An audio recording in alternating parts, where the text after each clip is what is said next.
Hai para katekisan, selamat bertemu kembali di kelas katekisasi di channel Suara Mimbar. Hari ini kita akan membahas tentang doktrin Alkitab atau ajaran Alkitab. Alkitab adalah sebuah buku yang paling banyak diterbitkan di seluruh dunia. Orang Kristen mengakui bahwa Alkitab adalah kitab suci orang-orang percaya. Alkitab adalah firman atau wahyu Allah yang tertulis yang diberikan kepada manusia supaya manusia dapat mengenal dan percaya kepada Allah melalui Tuhan Yesus Kristus. Alkitab ditulis melalui wahyu atau penyataan. Pengertian wahyu atau penyataan dalam Alkitab adalah tindakan Allah dalam menyatakan dirinya dan kebenaran-kebenarannya kepada umat manusia. Jadi tanpa wahyu, manusia tidak mempunyai kemampuan sendiri untuk dapat mengenal Allah, dan manusia dengan kemampuannya sendiri tidak mungkin dapat mengenal Allah itu sendiri. Di dalam doktrin Alkitab ada dua macam wahyu. Yang pertama itu adalah wahyu umum. Yang dimaksud dengan wahyu umum itu adalah tindakan Allah yang menyatakan dirinya secara umum kepada semua manusia pada segala zaman melalui alam semesta, dan itu tercatat dalam Mazmur 19 ayat 1-6. Wahyu umum juga merupakan tindakan Allah yang menyatakan dirinya di dalam sejarah, secara khusus sejarah bangsa Israel. Dan wahyu umum juga merupakan tindakan Allah yang menyatakan dirinya lewat hati nurani. Wahyu umum tidak menyelamatkan manusia dan tidak membawa manusia kepada pengertian dan pengenalan yang utuh tentang Allah. Jadi wahyu umum ini hanya berfungsi untuk membatasi dosa manusia dan mempersiapkan manusia untuk menerima wahyu yang khusus. Selanjutnya, wahyu yang kedua adalah wahyu khusus. Wahyu khusus merupakan tindakan Allah yang menyatakan dirinya secara khusus kepada manusia dan hanya melalui karya penebusan Tuhan Yesus Kristus di dalam sejarah. Dan wahyu ini hanya terdapat di dalam Alkitab. Jadi perbedaan wahyu umum dan wahyu khusus adalah kalau wahyu umum itu dinyatakan secara umum di dalam segala zaman melalui alam semesta. Misalnya kita melihat seluruh alam semesta ini adalah sebagai sebuah ciptaan, satu kesatuan yang diciptakan oleh Allah. Sementara wahyu khusus hanya diberikan melalui pengalaman-pengalaman khusus di dalam sejarah peradaban manusia melalui penebusan Yesus Kristus. Dalam doktrin Alkitab, Alkitab tidak hanya dibentuk dan tidak hanya dibuat dengan cara yang asal-asalan. Ada sebuah proses panjang untuk membakukan Alkitab sebagai kitab suci. Dalam proses itu terdapat inspirasi, pekerjaan Allah melalui rohnya. Itulah yang menggerakkan, menguasai dan memimpin orang-orang yang telah dipilihnya untuk menuliskan perkataan-perkataan yang dikehendakinya tanpa sedikit pun mengalami kesalahan. Jadi proses pembakuan Alkitab itu diproses melalui inspirasi. Bukti-bukti bahwa Alkitab diinspirasikan oleh Roh Kudus. Pertama, kita bisa melihat Alkitab itu berkali-kali disebut sebagai firman Allah.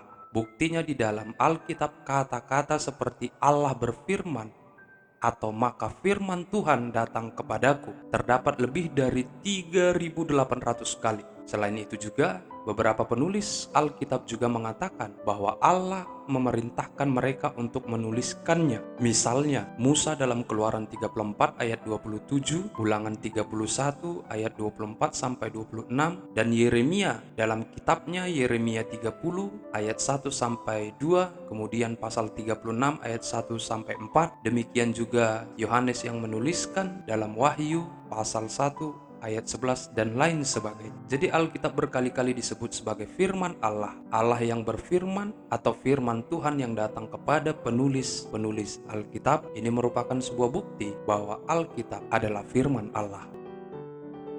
Selanjutnya, para penulis perjanjian baru juga percaya bahwa perjanjian lama adalah firman yang diwahyukan Allah. Mereka percaya bahwa sejarah dan orang-orang dalam perjanjian lama adalah sungguh-sungguh ada. Mereka juga percaya dan mengutip ayat-ayat Perjanjian Lama untuk membuktikan bahwa perkataan mereka benar adanya. Para penulis Alkitab juga mereka terus-menerus mengatakan bahwa nubuatan Perjanjian Lama sudah atau pasti akan digenapi. Inilah menjadi bukti bahwa Alkitab diinspirasikan oleh Roh Kudus.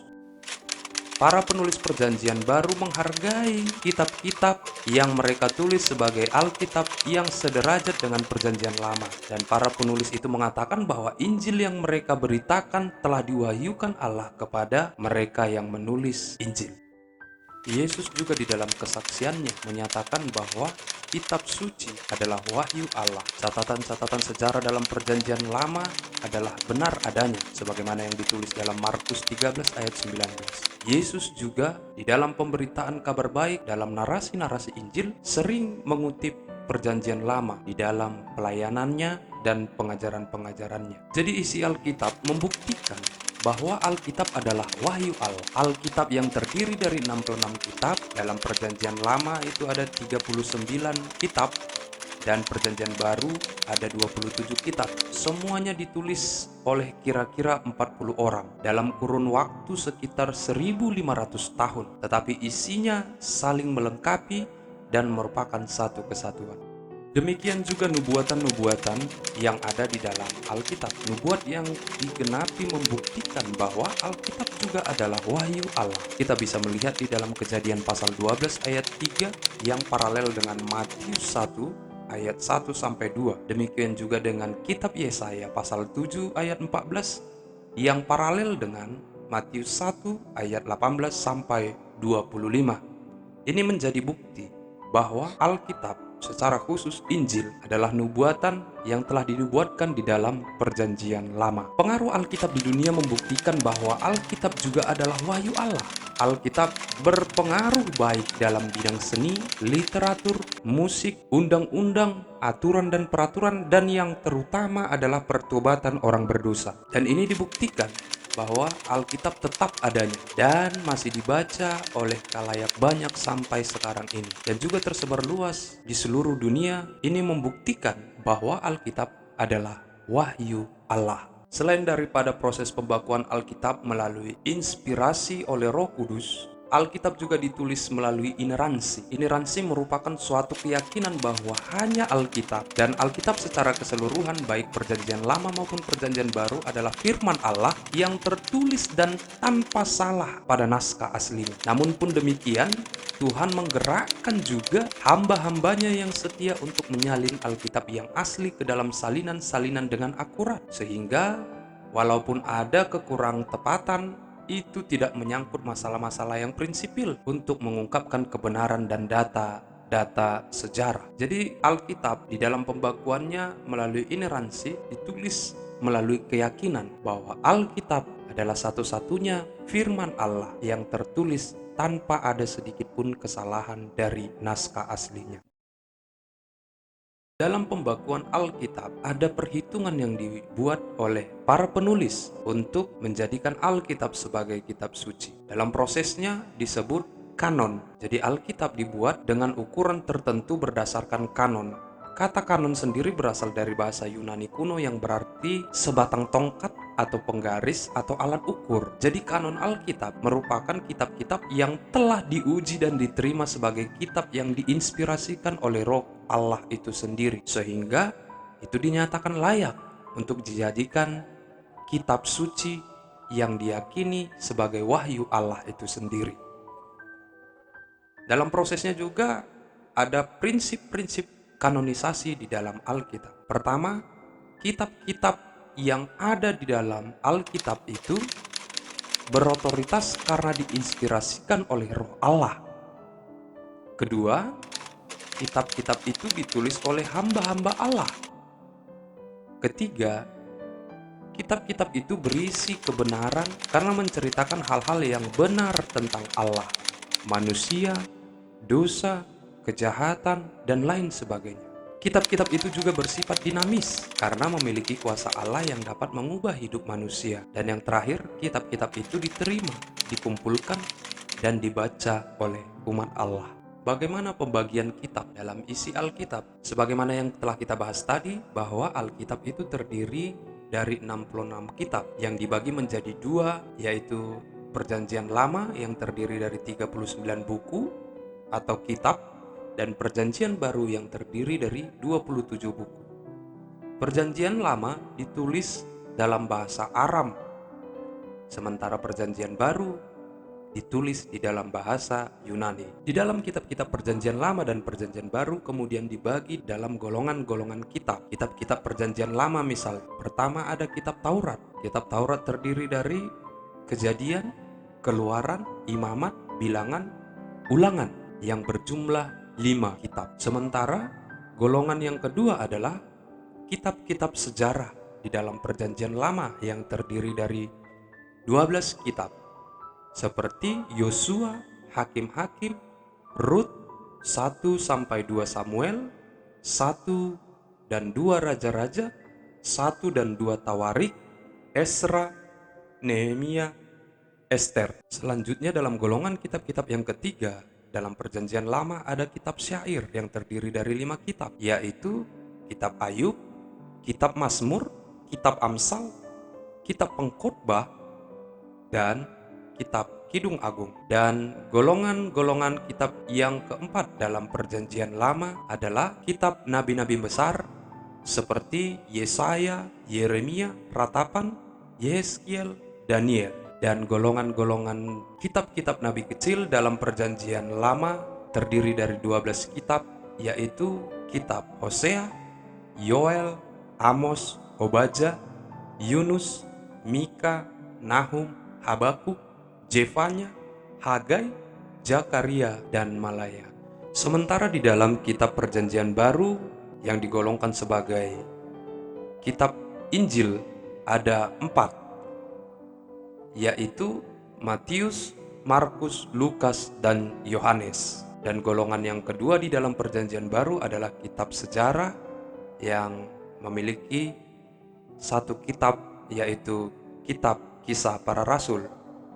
Selanjutnya golongan yang ketiga adalah golongan surat-surat Paulus yang terdiri dari 13 kitab, yaitu Roma, 1 dan 2 Korintus, Galatia, Efesus, Filipi, Kolose, 1 dan 2 Tesalonika, 1 dan 2 Timotius, Titus, dan Filemon.